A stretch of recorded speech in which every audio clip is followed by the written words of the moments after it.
శ్రోతలకు కథాలహరికి స్వాగతం. ఈరోజు మీ ముందుకు తీసుకురాబోయేది నరేంద్రుడు స్వామి వివేకానందుడిగా ఎలా మారాడు అనేది తెలుసుకుందాం.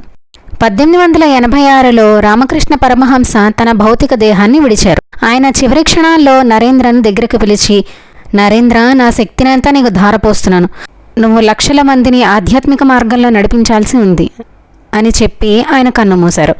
గురువు కన్నుమూసిన తర్వాత నరేంద్రుడు చాలా ఆవేదనతో కుంగిపోయాడు. ఇప్పుడేం చేయాలి? నా జీవితానికి దారిదీపమైన గురువు లేరే అని అనిపించింది.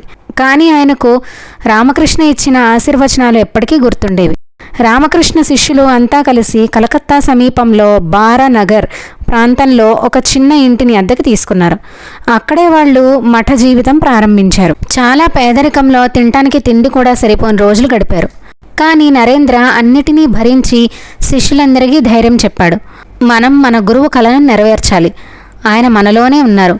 మనం మన కోసం కాదు, ఈ ప్రపంచం కోసం బతకాలి అని చెప్పి వారిని ప్రేరేపించాడు.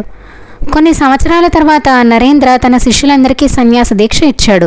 తాను కూడా కొత్త పేరును స్వీకరించాడు. అప్పటి నుంచి ఆయన స్వామి వివేకానందుడిగా మారాడు.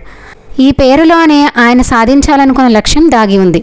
వివేకం అంటే జ్ఞానం, ఆనందం అంటే ఆత్మసుఖం, వివేకానంద అంటే జ్ఞానంలోనే ఆనందం పొందేవాడు అని.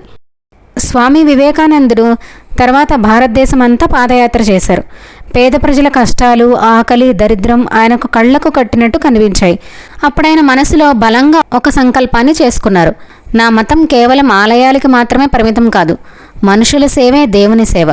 ప్రతి భారతీయుణ్ణి విద్యావంతుణ్ణి చేసి ధైర్యం కలిగించాలి అని ఆయన సంకల్పించుకున్నారు. తన తపనతో ఆయన 1893లో అమెరికాలోని చికాగోలో ప్రపంచ మతాల సభకు వెళ్లారు. అక్కడ ఆయన ప్రసంగించడానికి ఎవరూ అనుమతించలేదు. కానీ నానా తిప్పలు పడి ఆయన మొత్తానికి ప్రసంగించడానికి అనుమతి తీసుకున్నారు. అక్కడున్న వారందరూ లేడీస్ అండ్ జెంటిల్మెన్ అంటే, వివేకానంద మాత్రం sisters and brothers of America అని ప్రసంగం చేసి ప్రపంచాన్ని కదిలించారు. ఆ క్షణం నుంచే ఆయన కేవలం భారతీయులకే కాదు, ప్రపంచానికే ఒక మహాగురువయ్యారు.